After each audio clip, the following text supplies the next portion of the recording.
Well, as you know, TVNZ's Sunday program always works hard to push a radical social engineering narrative.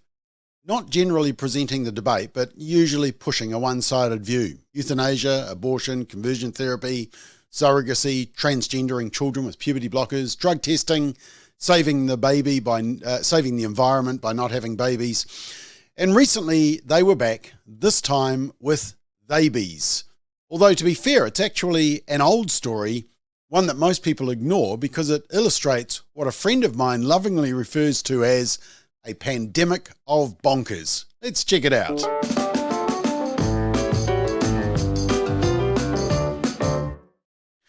So in the recent Sunday program, it was about Theybies. A boy or a girl, it's usually been quick and easy for parents to describe their newborn baby, but a growing group of mums and dads are embracing what is known as gender-creative parenting. These parents are deliberately keeping the sex of their babies top secret because they say the children themselves should be free to decide as they grow up who they are. They're a new generation being raised not as baby boys or baby girls, but as Theybies. Well, that was the promo for the program. But before we look at Sunday's program, which was actually a rebroadcast of an Australian 60 Minutes episode, we can actually go all the way back to 2011 and to Canada, no surprise, to find a Canadian couple who was keeping their child's gender secret. When the Toronto Star first profiled Storm and her family in 2011, they turned heads the world over. Parents Kathy Witterick and David Stocker had decided not to publicly reveal the sex of their third child. The Toronto-based couple wanted to let Storm decide in her own time what gender she wanted to identify with.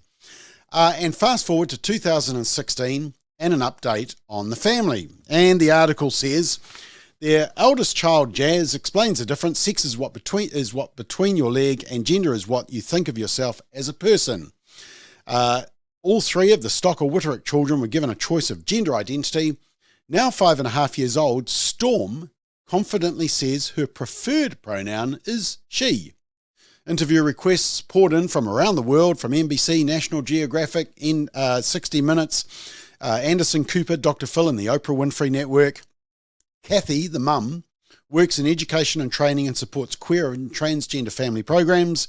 Dad, the teacher, still teaches grades 7 and 8 at the City View Alternative Senior School during the year. The couple continues to unschool their kids, a version of homeschooling where the young ones direct lessons based on what they hope to learn. Jazz 10 prefers the pronouns she and her. She identifies as a transgender girl, having begun her transition 3 days before she turned 7. The middle child, Keo 7, identifies as non-binary and uses the pronoun they. Mum also opts for they, while Dad uses he or they. Okay. And then another family not to be outdone were the Myers. And in 2018, the media were focused on Kil Myers, who also we will see featured in the Sunday program. Now, Kil Myers saw the reports around the Canadian couple, and Myers is now the parent of a 2-year-old baby called Zuma. But here's the key. Myers was a gender studies student at the University of Utah at the time, and because of this, she said she understood gender to be not a biological imperative, but rather a social construct. And according to a media report by The Independent in the UK, it says, long before Kil Myers ever gave birth, she knew she wanted her child to be a Theyby, or a baby raised without the construct of gender. She described the moment she realised as a gender studies student at the University of Utah that gender was a social construct, one that she did not want to impose on her future child. Sure, there are biological differences among the sexes, I get that, but once I was exposed to it, I couldn't unsee or unlearn that gender is a social construction, Myers recalled. And when Myers did give birth 2 years ago to Theyby Zuma, she and her partner were adamant that Zuma grows up in an environment free of gender stereotypes where their child could come to an understanding of their own gender in their own time. When Myers gave birth to Zuma, she decided to keep their anatomy a secret from Zuma's grandparents, so they would realise Myers was serious about her decision and her dedication to raising her child this way, and so they would become comfortable using the correct pronouns. Yep, keeping it secret from the grandparents. Myers said so many of the root causes of health outcomes are related to gender, not sex. Well, not if you're talking about prostate cancer, breast cancer, ovarian and cervical cancer, pregnancy issues, Rett syndrome, menopause, testicular cancer, etc., or biological sex-specific health issues. And you can follow Zoomer's life at raisingzoomer.com. Look, this is nothing about showcasing an ideology or making the child a public display or pushing a narrative by the parents. No, of course not. But also in 2018, there were Massachusetts 3-year-old twins Zyla and Caden Sharp. And according to a report by NBC, boy or girl, parents raising Theybies let kids decide. One way of shielding children from gender stereotypes, keep their biological sex secret. And is Zyla a boy or a girl? How about Caden? That's a question their parents, Nate and Julie Sharp from Massachusetts, say only the twins can decide. Have a watch of a couple of these clips. They don't notice that they're any different from any other children because they have no idea that some children are she and some children are he. All right. To them, they're all children, so like they don't notice any difference, and the other kids that they're with don't notice any difference. Good job, guys. Have a good They don't notice they're different. Boys have a penis, girls have... Yep, kids talk, kids compare, kids can see. They're not dumb. This is just confusing them. Telling them that, gender is something that's fluid, and, a lot of people have penises, identify as being boys, but that's not something that is necessary if you feel like you're a girl, and vice versa. Yeah, I wonder if mummy can feel like she's daddy. And does she need to inform the kids so they don't call her mama anymore? I mean, just asking. Interestingly, the article goes on to say, experts say that this is happening mostly in progressive, well-to-do enclaves. But what makes this gender-open style of parenting stand out and even controversial in some circles is that the parents do not reveal the sex of their children to anyone.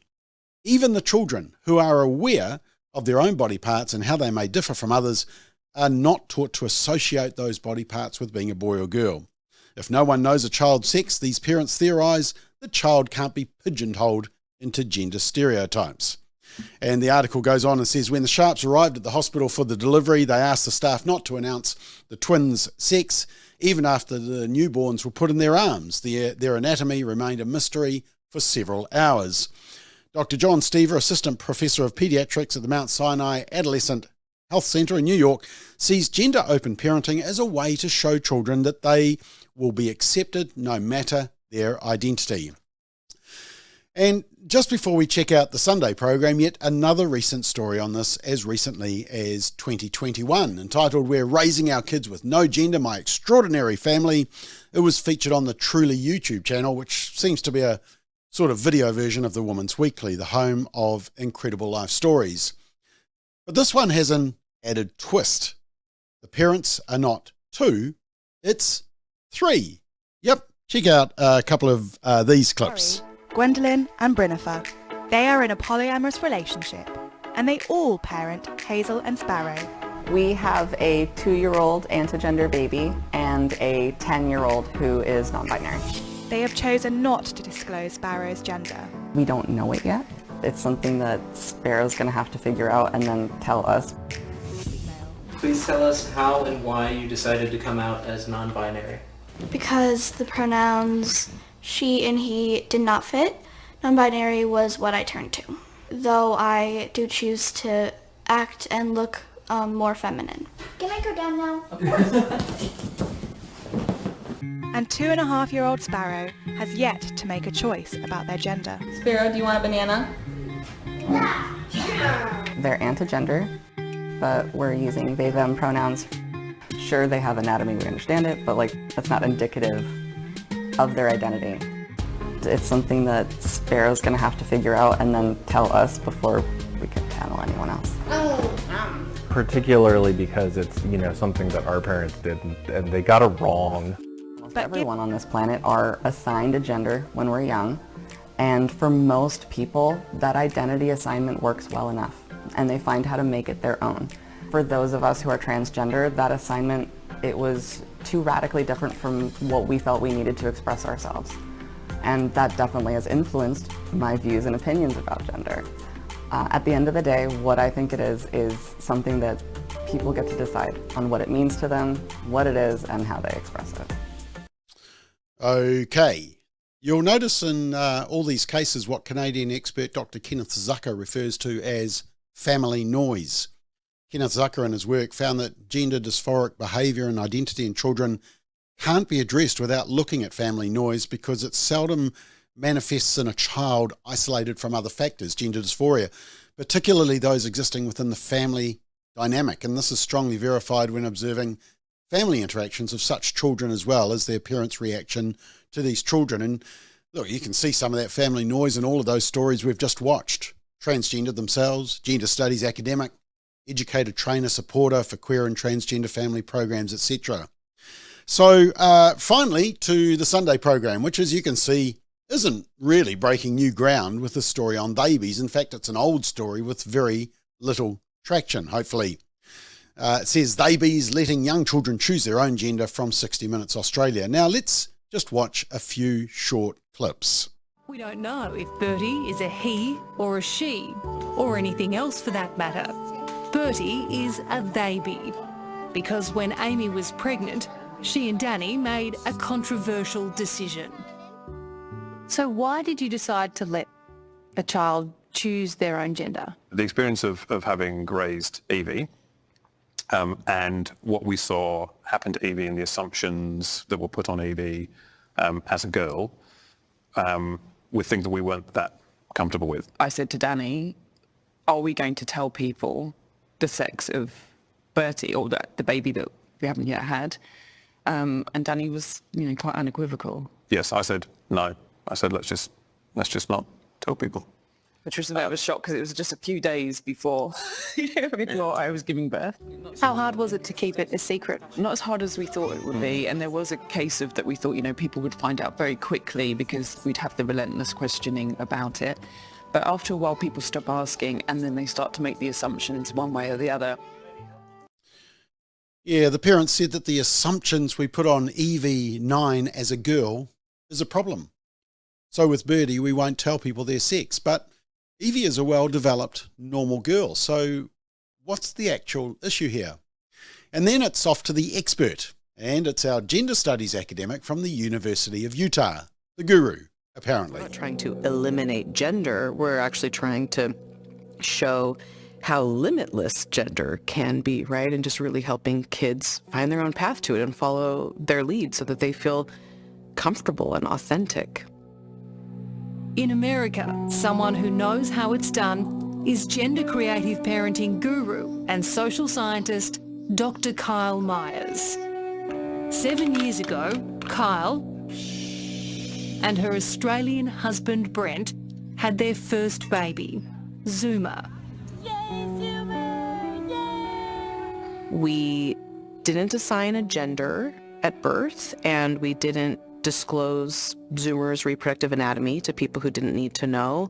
The reproductive anatomy that my kiddo was born with, I didn't want to assign too many labels and assumptions and, destinies on top of that. You can't tell what your gender is by looking at your body. Gender is something you feel on the inside.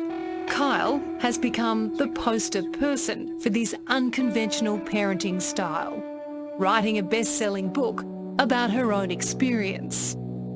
So you believe that if you're born with a penis, doesn't necessarily make you a boy? Right. Because so a lot of people who are born with penises identify as a boy, and a lot of people who are born with vulvas identify as a girl. A big part of that is because they're assigned the boy and girl labels, right, and are socialized as such. Isn't that confusing for a little child? I think it's actually more confusing to make children think that the 8 billion people on the planet all neatly fit into one of two boxes. So, yeah, did you note Kilmeyer says the reproductive anatomy that my kiddo was born with, I didn't want to assign too many labels, assumptions and destinies. And binary is more confusing because 8 billion people fit into two boxes. Yep, male and female, just as we were created. Binary isn't confusing. Ignoring biological reality is what really causes confusion. But finally, our Aussie couple again. That there are many stories of parents who have decided to make their children conform when they don't conform. We've heard of parents who want their child to be a footballer, so stop them going to dance, who loves playing with dolls but has to do that in secret. We're not going to start saying that's not how you should behave. Parents who want their child to be a footballer but they want to dance. That's the parents' issue. It's nothing to do with non-binary or choosing gender. You see, what all these parents fail to acknowledge is that male and female are natural and humanly universal realities. There simply are not many genders, but of course there are many different ways to be a healthy male or female without holding to narrow gender stereotypes. In fact, very few people actually hold to absolute gender distinct stereotypes in practicality, evidenced by how they act. We all see that. It is neither enlightened or loving parenting to pretend we can just let our children decide which gender they want to be. It's ideological and harmful. But the good news is that while the media try and push the whole Theybies thing, it's not really catching on like they'd hope it would. And that's probably because you just can't quite get around this little issue. Biology. Yes. I need to go to the bathroom. Okay, we can go. Boys have a penis, girls have a vagina. Thanks for the tip.